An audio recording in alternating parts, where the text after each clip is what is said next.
All right, so hello, 1010 students.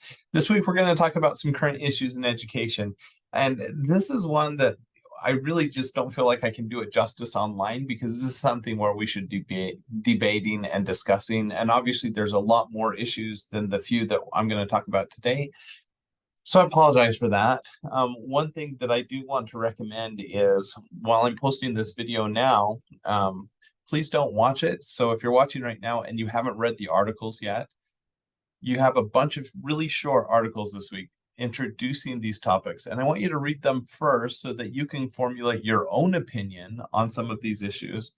And then I'm going to come in with my years of classroom experience and tell you what has been my experience. But we're going to disagree on some of these issues and we're going to feel differently about some of them. And then you're going to have different experience than what I've had. And so I really want you to read first, consider your own background and your own experience, and then come back to this.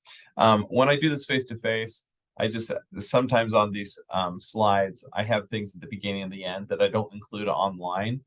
But this week I was thinking, I want to include some of these online. So this next one's an easy one that has nothing to do with our class. I just thought it was fun. So we're going to do that before we get in. So let me click on the presentation here.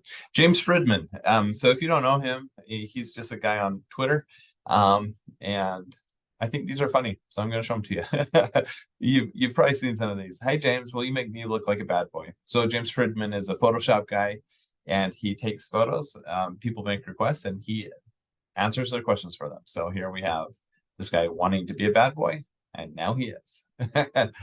Of course, the joke is he doesn't typically change the people in the way that they would normally. He doesn't look any different, but now it's apparently bad to wear sunglasses. All right, next one.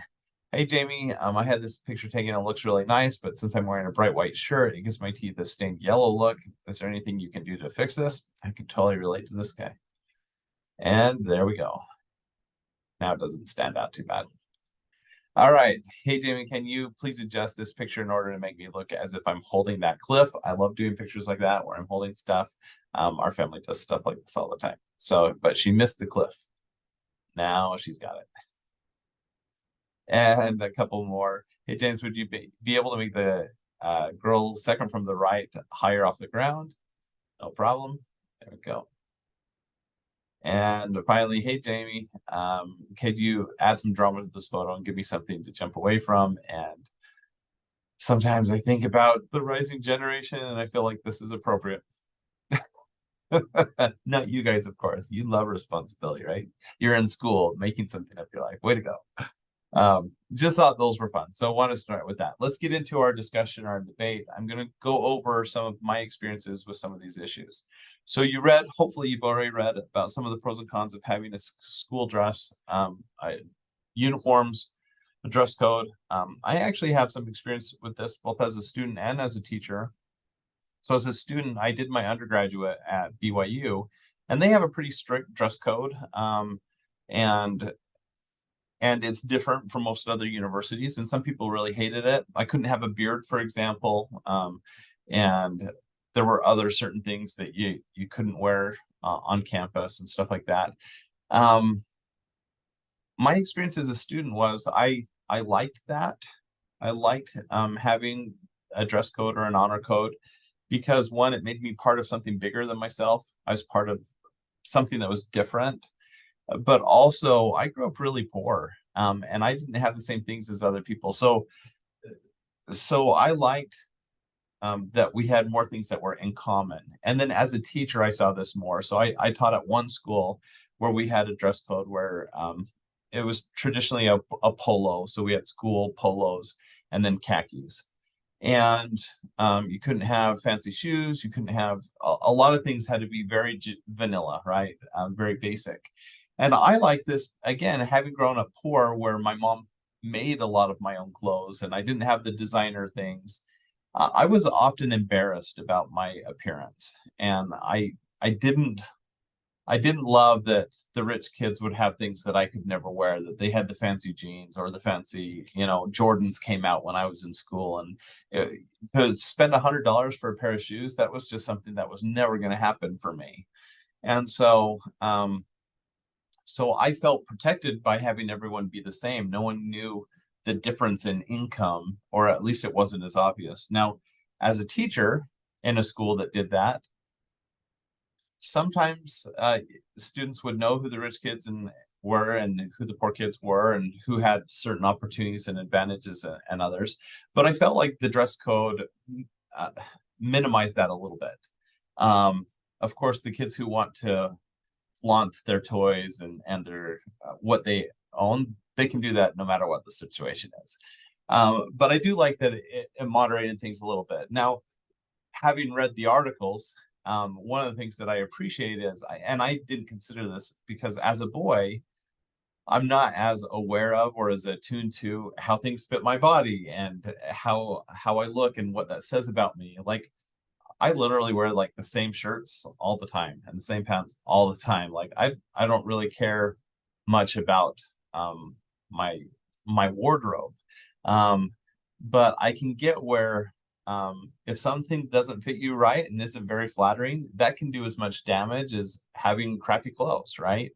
And so one of the disadvantages of having a dress code is that it's not the same for all people. We come in different body types and things like that. Now, the argument about should students have their freedom to express themselves in any way, I struggle with that, honestly. I would rather that my students be safe, that they feel like they're in an environment where they can learn and where they're comfortable, than the ability to express themselves, especially where those expressions might be very distracting to other people. And then sometimes it's a safety issue. We don't allow kids to wear hoodies in school because if we can't see their face, we don't know who they are, and that's a safety concern. Like if anyone comes into our school, that's not okay. And so there are a lot of different sides to this. So I just wanted you thinking about that, have an opinion, because this is something that you'll work with, and you might be instrumental in deciding that your school does or does not have a dress code. So you can certainly have some influence there as a parent and as a teacher. All right. Some of the pros and cons of phones and other technology. This is, again, having been on both sides of this, I did not grow up with technology in the classroom. I remember when email came out, I was in high school and I'm an early adopter. And so I got email. I had a Hotmail email account when I was in high school, but none of my friends did. And when I was in college, then things started to be developed. I had a Palm Pilot that I could type on. I got a portable keyboard and stuff like that. And the internet was coming around. But as far as smartphones, I did not experience that from the student standpoint, only as a teacher. Now, my personal policy with face-to-face classes is if my students are, and these are adults, right? Your age. If students have technology, often it's going to help them learn better. So I encourage it in the classroom. I want you to bring your laptop. I want you to have your phone because it's going to give you opportunities to search for things in the middle of class, to make notes, to organize your ideas. And so it's really useful.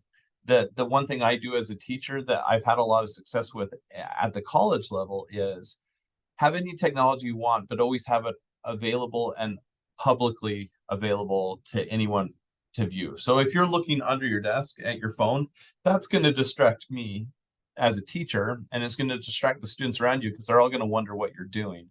I would much rather, if you're waiting for an important phone call or if there's something that you just need to do, I'd rather that you get up and leave class because then I'm going to assume as the teacher that it's important and that you're doing something outside of class. And important, it might be important to your mental health. You might be waiting to hear about something, and it might be something that seems trivial to me.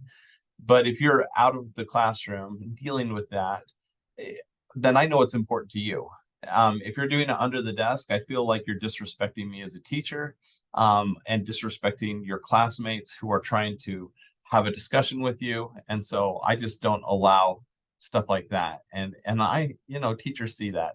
As future teachers, many of you, you're gonna, in that whole eyes in the back of your head thing, it's true. Like you're gonna observe all those things.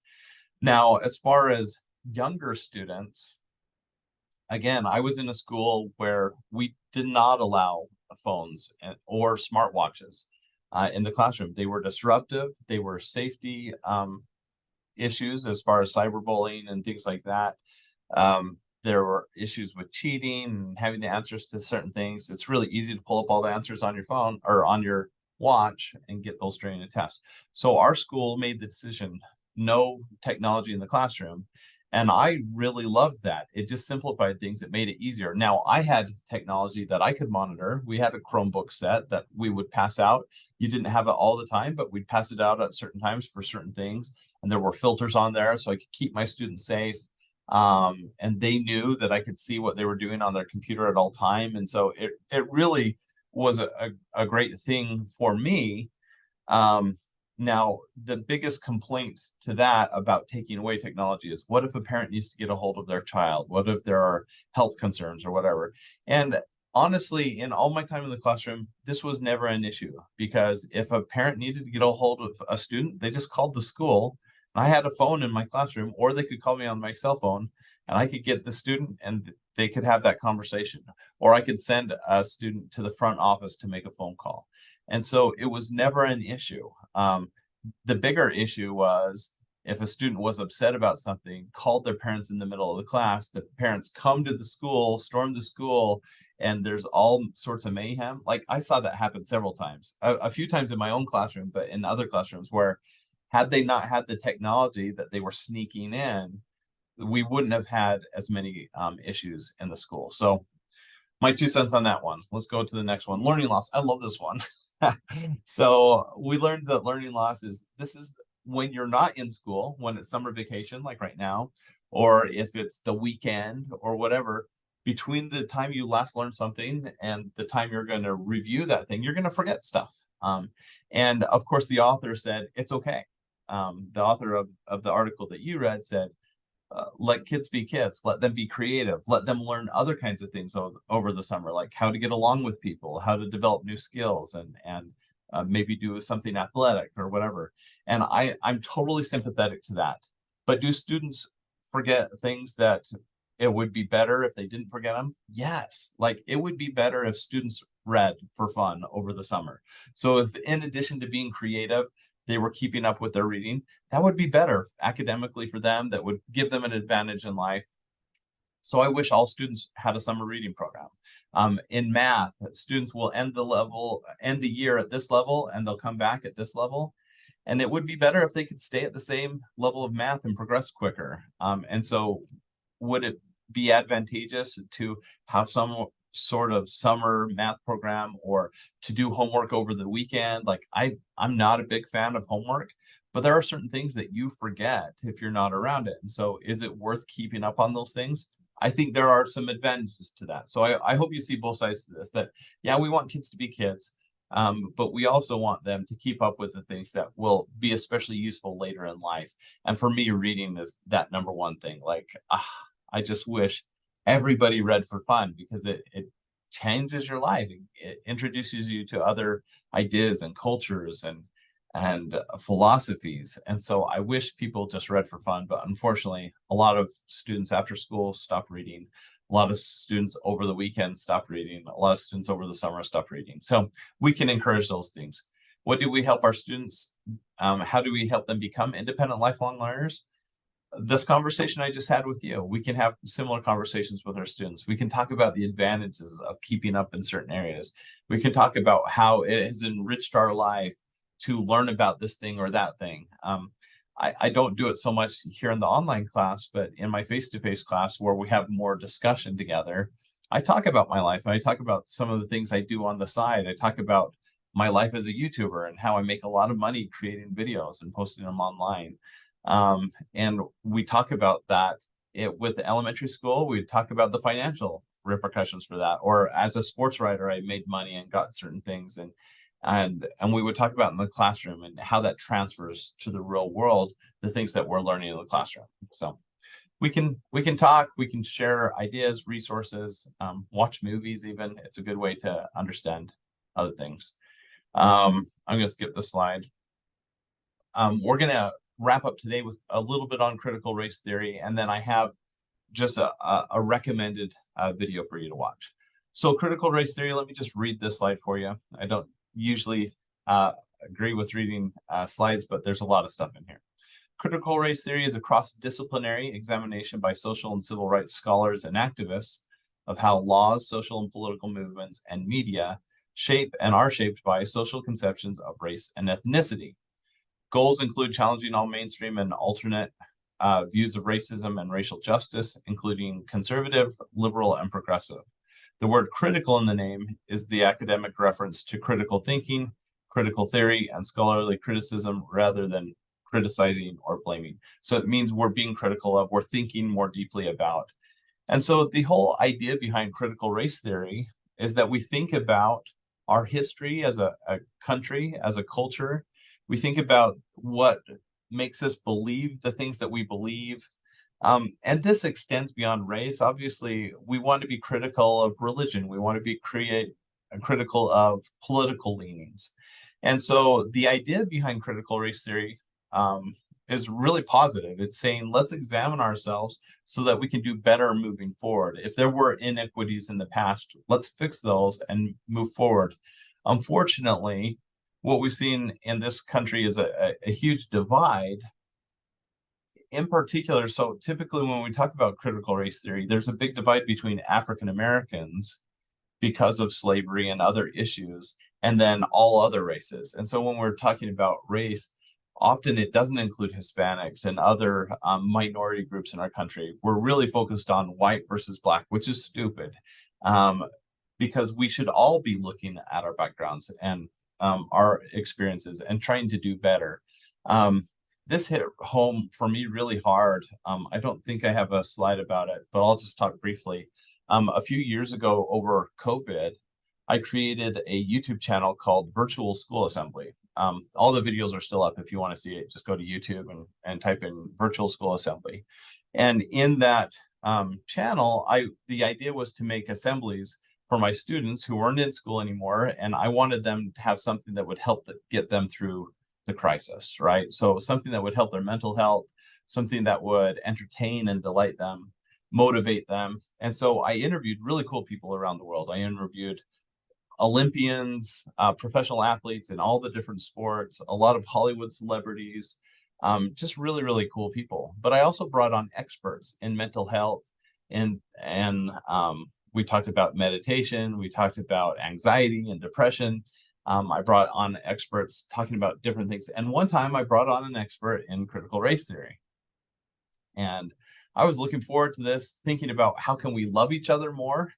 And instead, this guest totally attacked me because I'm white. And I was not prepared for it. And just said that because of my white privilege, I inherently did things that are wrong, and I needed to apologize, and I needed to do certain things. And it really took me aback. I still posted the video. I can't remember her name, but you can find it on there if you search for critical race theory. But I posted the video, but with a disclaimer that said, I do not agree with everything being said in this video, but it can initiate some good discussion. Well, I'm going to do a similar thing for you guys today. I want you to watch this video. So I'll put the link in the description to this video, so you'll have to actually click on it to open it in YouTube, and then it'll link to another YouTube video. But this is the Daily Show? It's in the UK, so it's like one of our late night shows. But he talks about critical race theory, and some of these questions that I have up on the slide are kind of addressed.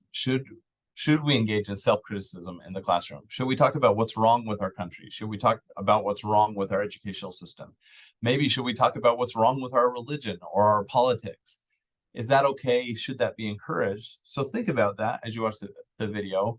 Is America inherently racist? It's going to be purported that we are. And should white students apologize for being white? And you're going to have your gut reaction to that right now. You already have answers for all those questions, right? But I want you to watch this and consider it. Now, because I would say pause this now, go watch it, and then come back, because I do have a few things. So actually, let me say that. Pause this, go watch the video, and then come back and I have a few comments on it, okay? So go away. All right, now you're back, right? If you actually did that, kudos to you. Let me know you paused it in your reflection this week. Say I paused it and then I came back, because I want to know who actually did it. That would be really cool. and you'll have a better experience. So a few thoughts. I'm going to skip this actual video. All right. Now, oh, dang it. You can't do this. I do it different face to face, but because I don't own the rights to this, I can't post this video up. I guess I can make a reaction video, but too much work. When I do this in class, I actually censor the video. I edit it. And is that okay or is that wrong? Not okay. If we're talking about freedom of speech, if we're talking about critical race theory and talking about the truths, the reality as things are, should we ever censor anything? And so something we're thinking about. The reason I noted here on this slide that I censored that particular video is I took out a few things that I felt were inappropriate or crude, things that I wouldn't share with a 10-year-old, you know. And typically in class, I try to keep things as PG as possible. And so I took things out. Is that okay or is that not okay? Obviously, I felt like it's okay because I did it, but something to think about. So now I have to come back to these questions. Is it okay for us to be critical of our country, of different things? I believe so. So this is Mr. C now getting on a soapbox. This is my opinion, but I feel like we need to try harder as humans to understand other humans. And so that means becoming friends with people who are different from us, doing activities and having experiences with other cultures and other races and other religions. I feel like that just makes us better humans, more caring, more empathetic. I believe that that's important. And so would we be critical of ourselves? Yeah, I think that's okay. And I know everyone grows up thinking that the way that they're experiencing things is better, or obviously we have our own perspective on things. I know when it comes to history, let me just give a quick example. I grew up here in Utah and I learned a little bit about US history, and we learned about the pioneers coming over and settling Utah, and it was this great thing. When my kids went to school in the Midwest, their history books had things that were different about Utah and about pioneers. Something that wasn't mentioned in the textbooks here, that was mentioned in the textbooks in the Midwest, was the Mountain Meadow Massacre, which happened just a few miles from here, where people were massacred by the early Mormon pioneers. And it's something that's embarrassing. It's something that we wish didn't happen. But it isn't talked about in classrooms here, or at least it wasn't when I was a kid, but it is talked about elsewhere. Is it okay to be critical of your own religion? Is it okay to be critical of your own political party or other thing that you belong to? I think it is. I think it's healthy. I think it's okay to ask questions. I think it's okay to say, people made mistakes, let's do better. I think that's a really good idea. And so that's just my 2 cents on that. Do we need to apologize for being white? No, but should we understand that we might come from privilege and from opportunities? Yes. And is that exclusive to white upper class people? No, of course not. There are a lot of people who come from different kinds of opportunities and different kinds of privilege. But the more we understand that we're different, the better off we are. For example, I'll probably do a last lecture for you. And one of the things that I traditionally talk about in the last lecture is my own background. And I think my life has been better because I've been able to recognize that I come from privilege. And so let me explain that just really quickly for you. I have had so many opportunities and advantages in life because of my family background.